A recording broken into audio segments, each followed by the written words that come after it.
sur le parvis de la préfecture À Cergy. devant l'ESSEC, devant la musique du Foys. Dans l'ESSEC à laquelle tu as été admis en début d'année. Ouais, enfin la dernière maintenant, il y a un an. Maintenant, voilà, ça il y a un an. Et donc comment tu es arrivé là? Quelle prépa t'as fait déjà? Donc moi j'ai fait My Prépa.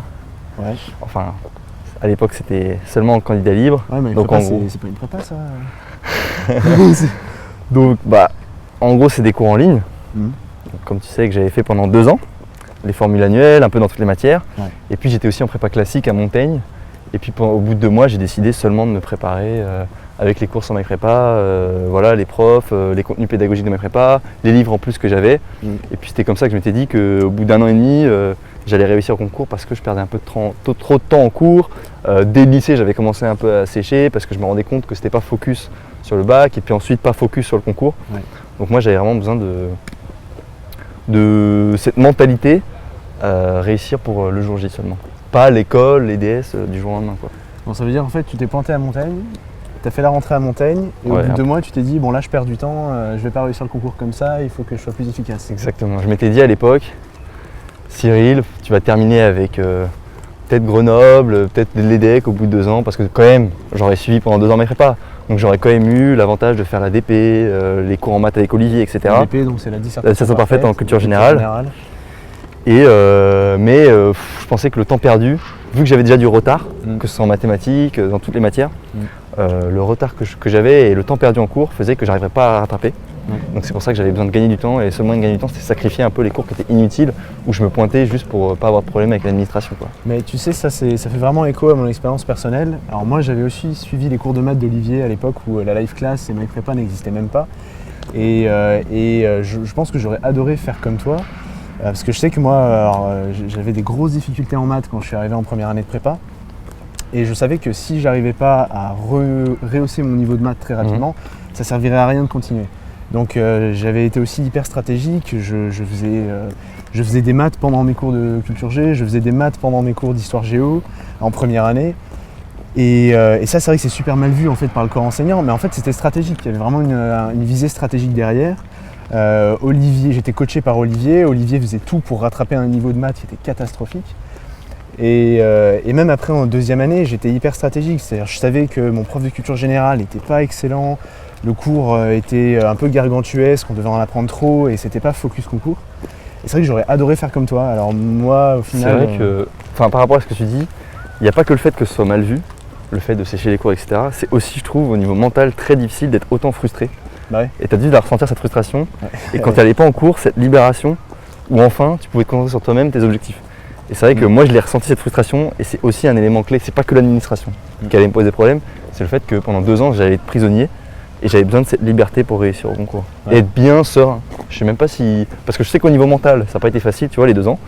Mais si en plus je devais supporter le poids de l'administration et le poids de cette frustration de perdre mon temps, ça aurait été plus difficile, je pense.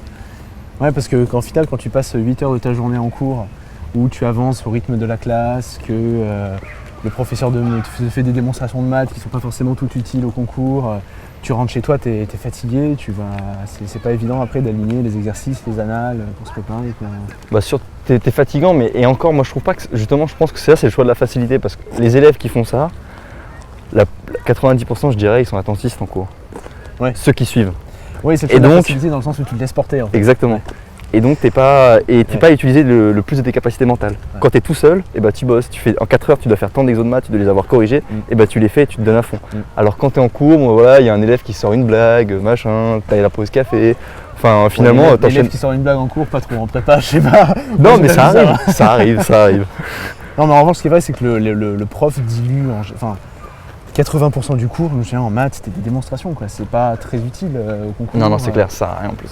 En culture G, c'était de l'histoire, de la philo, sur le thème, en cours et tout, c'était pas utile en fait. C'est pas ça qui va te permettre ensuite de faire une bonne dissertation. D'ailleurs, en culture G, moi, sur les 2 mois que j'avais fait à Montaigne, j'avais pas suivi un cours parce que je savais très bien que c'était uniquement utile dans le cas d'un éventuel oral à HEC. Et encore. ce qu'elle nous faisait. Et puis pour le bac de philo, le bac de français, j'avais pas énormément travaillé, j'avais pas eu des bonnes notes. Pendant la première année, une fois que j'étais passé tout seul, j'avais pas beaucoup travaillé. Et je m'en suis quand même sorti grâce à cette méthode MyPrépa de la dissertation parfaite qui cerne bien les exigences du concours, qui cerne bien les rapports de jury, qui cerne bien ce qu'on attend de nous dans une copie, que ce soit au niveau des références, au niveau du pragmatisme dans la forme de la dissertation. Et voilà, donc tout ça fait que en culture générale, toi aussi tu as dû le prouver, que tu peux passer de rien à avoir une très bonne note au concours. Ouais. Bah, du coup on fait une petite parenthèse sur la dissertation parfaite vu que tu abordes ce sujet. Ouais. Donc l'histoire un peu de la dissertation parfaite, ça commence, d'après ce que je sais, ça commence avec Alexis Chevalier, Olivier Sarfati qui découvre, dans son livre il en parle. Voilà, qui parle dans son livre d'ailleurs Les secrets pour intégrer HEC, il parle de cette découverte d'un gars dans une petite prépa qui avait réussi à avoir, je crois, 3 fois 18, 18 de moyenne en culture générale. Ouais. Même 3,19 je crois. Ouais, ou même, il y a un 19, mais je crois qu'après ça fait 18 de moyenne parce qu'il avait peut-être eu 17. Ah, okay, ouais. Bref. Et bref, mais surtout ce qui était impressionnant, c'est qu'il avait eu ses notes maximales, ou quasiment maximales, grâce à 3 fois la même copie, apprise par cœur, sur 3 sujets différents. Donc là ça fait tilt parce qu'Olivier à cette époque-là il faisait surtout des cours de maths, mais il donnait des conseils méthodologiques dans toutes les matières. Et la culture générale c'était un peu l'irréductible gaulois du concours qui par son imprévisibilité pouvait faire... C'était pas une matière sûre à l'époque. Exactement, c'était pas une matière sûre à l'époque, c'était vraiment même la matière casse-gueule du concours. Ne pas travailler et vous en tirez qu'un 12 quoi. Ouais, et puis il y en a même qui bossaient à fond la culture générale et puis avait quand même 12. Qui avait quand même 12 parce qu'ils n'étaient pas inspirés par le sujet le jour J. Moi j'ai un ami pareil qui majorait dans sa classe de prépa la culture G et le jour J il a eu 7, il n'a pas été admissible à HEC à cause de ça. Et donc on découvre en fait cette méthode originale d'Alexis Chevalier et moi à l'époque, j'étais élève chez Olivier, il me parle de ça et moi je me dis c'est génial, je veux faire ça. Sauf que je ne savais pas comment faire, on avait juste les copies d'Alexis, on ne savait pas comment répliquer ça. Et moi j'ai eu la chance en fait de pouvoir bosser pendant les 2 mois entre ma première année et ma deuxième année, j'ai fait que ça. J'ai fait que ça, que de la CG, d'essayer d'optimiser en fait cette dissertation-là. Et ça a payé parce qu'au final, au concours, je crois que j'ai eu 15, 18 et 19. 15 à l'EM Lyon, 18 à l'ESSEC et 19 à HEC de mémoire. Et moi j'ai terminé avec 19 à l'ESSEC, 18 à HEC et 19 l'EM Lyon. Et c'est ce que je dis souvent à mes étudiants parce que du coup maintenant je fais un cours de culture générale où j'apprends cette méthode-là chez MyPrépa. D'ailleurs j'ai été un de tes étudiants. Voilà, tu as été un de mes étudiants.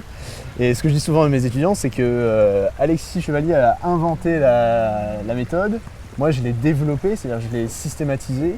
Et toi en revanche, tu as été l'élève qui a vraiment le mieux pris en main la méthode et réussi à adapter le truc au jour J. Je pense que tu as quand même le plus grand mérite parce que certes Alexis a créé la méthode, mais tu as quand même été celui qui la transmet maintenant tous les ans à des dizaines d'élèves à MyPrépa. Chez MyPrépa, ouais. Et c'est passionnant, c'est vraiment passionnant comme... Je sais que tu continues même l'an prochain sur le thème du plaisir. Du désir. Du désir, ouais. Excuse-moi. Le plaisir c'était le thème avant moi, avant l'espace. Okay. Là, il y a eu plaisir, espace, je crois que c'était vérité, nature, parole, et corps. Toi t'es passé sur le corps. L'année dernière c'était la mémoire. Enfin cette année c'était la mémoire et l'année prochaine c'est le désir. Moi j'ai eu la chance de connaître ça, de connaître cette méthode de la dissertation parfaite avant l'été, entre la première et la deuxième année. Et donc du coup j'avais tout l'été pour la préparer. Et ça m'a vraiment pris tout l'été. Et aujourd'hui encore, alors quand tu le fais tout seul. Ouais, bah oui quand tu le fais tout seul. Et c'est vrai que ce qu'on offre à MyPrépa en fait c'est la possibilité, la dissertation parfaite, c'est moi qui la prépare, je la porte aux élèves, après on travaille dessus. Et c'est du travail d'ailleurs, tu le sais aussi. Bah, peut-être qu'il y en a certains qui ne comprennent pas forcément ce que c'est une dissertation parfaite. En gros, l'esprit, c'est d'avoir une suite de paragraphes. Donc il y a une référence, il y a 3 parties qui ont des liens logiques entre elles. Au sein des parties, il y a des liens logiques entre chaque sous-partie, avec des idées clés à chaque fois qui viennent compléter le sens de la définition de la partie. Et donc on a déjà nos références, on a déjà nos idées. La seule contrainte, c'est de bien analyser le sujet, les termes du sujet, et de voir comment du sujet on arrive à notre dissertation parfaite. Ouais. C'est un peu ça. C'est ça. Et donc ensuite, oui, c'est pas juste la méthode des paragraphes. Exactement. C'est pas juste j'apprends par cœur des paragraphes et je les ressors en fonction du sujet. Non. Là il y a vraiment il y a une grosse réflexion et surtout en introduction, ce qui est hyper important et sur lequel moi j'avais énormément misé. Je faisais des intros de 3 pages, donc je sais que toi tu étais un peu moins, un peu plus modeste. Très impressionnante. Ouais. Mais voilà, et mes intros se ressemblent à merveille. Et ça marche super bien. Et ça a très bien marché. Mais ça c'est pareil, dans chaque prépa, il y a un peu chaque prof qui a un peu sa théorie sur qu'est-ce que c'est qu'une bonne introduction. Il y en a qui disent ça doit faire une page et demie, ça doit comporter une accroche, ça doit être structuré comme ça, etc. En fait, ce dont on se rend compte, c'est pas ça le plus important. Toi, tu fais 3 pages d'introduction et ça passe très bien, tu as vu 19. Et ça, c'est valable un peu dans toutes les matières. Il y a des profs qui sortent des conseils à gogo. Ouais. Et MyPrépa est là pour nous cadrer, surtout dans les matières comme littéraires, comme la contra. Moi, je pense aussi beaucoup à la géopo avec Mathieu Alfred, donc un des profs phares de MyPrépa qui m'a énormément aidé et qui m'a permis, en très peu de temps de travail, de comprendre comment construire une bonne dissertation et m'en sortir avec un 14 et 12 en géopolitique. Bon, pas incroyable, moins bien que tes double 17, mais honorifique tout de même pour le travail que j'y ai mis. C'est quoi tes notes globalement au concours? T'as vu quoi? Donc c'était culture générale, à peu près 19 de moyenne, en géopolitique 14-12, en maths, en parisienne, j'avais eu 15,5, 15 et 12,5. C'est honorable. Donc et puis en anglais 15, parce que j'ai la chance d'être bilingue en anglais, après ça veut pas dire que même en étant... T'étais bon partout. Voilà, 10 en espagnol et 13 en contrat. Ça, oui, en fait, moi c'est un des conseils que je donnerais, c'est être très solide partout et essayer d'avoir un petit plus Ouais. Que ce soit, souvent c'est les maths, moi c'était la CG, toi c'était plus aussi la CG et la géopo. Mais après quand même, de temps en temps, il vaut quand même mieux avoir les maths en matière sûre. En matière forte. Et c'est pour ça que MyPrépa, je pense qu'ils misent beaucoup là-dessus. La plupart des cours, c'est Olivier qui est en maths. C'est indispensable. Tu peux pas te planter en maths. Non, ça c'est sûr. Ça c'est sûr et certain. Et après, c'est vrai qu'avoir un profil équilibré et 1 ou 2 matières fortes, c'est très suffisant pour réussir aux écrits et aux oraux. Parce que, ok, en anglais, j'ai que 15 à l'écrit. Mais aux oraux, j'ai eu à HEC 19, à l'ESSEC 18, à l'ESCP 17, à l'EM 20. Alors que tu préparais chez MyPrépa, donc tu n'avais pas de colle régulière. Exactement, j'ai eu aucune colle, j'ai jamais bossé les oraux jusqu'aux écrits.